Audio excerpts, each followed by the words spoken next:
இன்றைக்கி ஊருக்கு தான் கிளம்பிக்கிட்டு இருக்கோம். எங்கே போகிறோம் என்னங்கிறது உங்களுக்கு அடுத்தடுத்த வீடியோவில் சொல்கிறேன். காலையில் பார்த்திங்கன்னா ஒரு 3:00 எந்திரிச்சிட்டேன். நான் எந்திரிச்சு ஒவ்வொருத்தங்களையாக எழுப்பி விட்றதுக்குள்ளே மணி பார்த்திங்கன்னா 5:00 ஆகிடுச்சு. அது என்னமோ அந்த காலையில் மட்டும் எல்லாரையும் எழுப்புறதுக்குள்ளே போதும் ஆயிரும். நானும் எவ்வளவோ முயற்சி பண்ணேன். ஆனால் நினச்ச டயத்துக்கு போகவே முடியாது.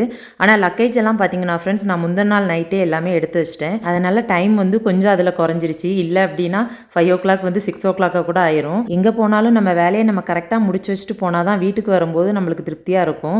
அதுலேயும் இந்த பாத்திரம் வந்து ஒன்று கூட நம்ம விட்டுட்டு போயிட்டோம் அப்படின்னா வந்தோடனே என்னமோ நிறையா பாத்திரம் சேர்ந்த மாதிரி ஒரு ஃபீலாக இருக்கும்.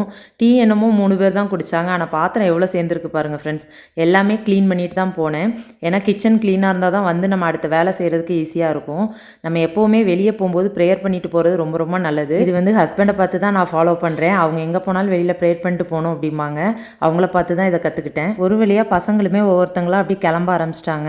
பசங்களை எழுப்பி கிளப்புறது தான் போதும்னு ஆயிடுச்சு. அவங்க ஃபேஸ்லேயே தெரியும், தூக்க கலக்கம் அப்படியே இருந்துச்சு. இப்போ காரில் வந்து பின்னாடி சீட்டு இருக்கிறதுனால பாப்பாலாம் போய் பின்னாடி படுத்துக்கிட்டா. நான் வரும்போதே பார்த்திங்கன்னா எக்ஸ்ட்ரா தலகாணி எல்லாமே எடுத்து வச்சுருந்தேன்.